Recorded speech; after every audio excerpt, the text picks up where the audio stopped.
بسم اللہ الرحمن الرحیم۔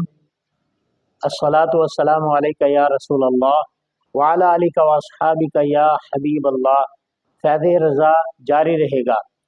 آج ہم یہ بیان کریں گے کہ صحیح کسے کہتے ہیں۔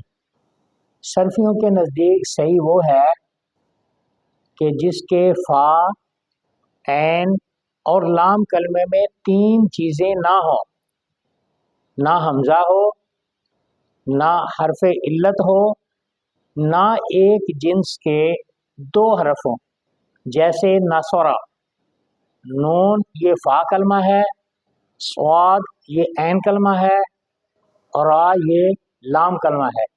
فا عین لام میں نہ حرف علت ہے، نہ حمزہ ہے، اور نہ ہی ایک جنس کے دو حرف ہیں۔ نحویوں کے نزدیک صحیح وہ ہے جس کے آخر میں حرف علت نہ ہو، جیسے زیدن، آخری حرف دال ہے تو یہاں حرف علت نہیں ہے، تو اسی طرح کے جتنے بھی اسم ہیں وہ سارے صحیح کہلائیں گے نحویوں کے نزدیک جس کے آخر میں حرف علت نہ ہوگا۔ اور صرفیوں کے نزدیک ہر وہ فعل جس کے فا عین لام میں تین چیزیں نہ ہوں گی، حرف علت بھی نہ ہو، حمزہ بھی نہ ہو اور مضاعف بھی نہ ہو، تو وہ صحیح ہوگا۔